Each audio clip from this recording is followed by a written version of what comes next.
Hi, Dave Edwards here with HVASF. I'm Merry Christmas.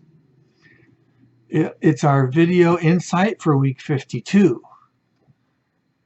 Our affirmation this week is, I sustain my efforts, even in the face of setbacks. Implicit in this week's affirmation is the concept that we will have setbacks. In Al Siebert's insightful book, The Resiliency Advantage, he asks the question, who is responsible for how well my life goes? People who respond, I am, enjoy what is called an internal locus of control. That's kind of a fancy word, but it basically means that I'm responsible for my own life. This idea is critical, even though a lot of things happen that we don't have control over. I'll bet you could make a list of them. The key point here is that while we don't control many things around us, think of your list, we always control how we respond to those things. Asserting our control over our responses opens possibilities that would have remained hidden otherwise. Napoleon Hill teaches that every adversity carries with it the seed of an equivalent or greater benefit. So, for example, you got passed over for a promotion that you really wanted.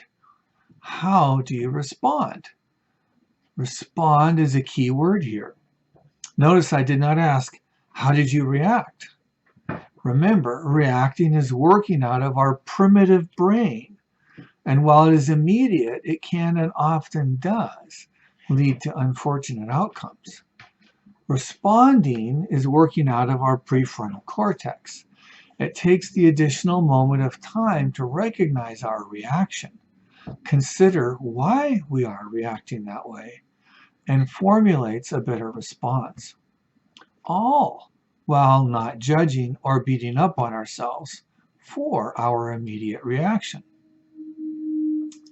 Once we've recognized our reaction to the setback and taken the time to think about a response, we are in a position to learn from the setback, whether it was within our control or not. I'm going to say that again, whether it was in our control or not. I cannot reinforce enough, it is not who is responsible, a blaming game that adds little to no value, but what I will do with it now. A useful practice is to put in writing a list of insights from the setback. This can be hard at first. I mean, what can I learn from being fired? Other than I can't pay my bills. But stick with it. Continue to think about and note the pearls that come to you, and they will.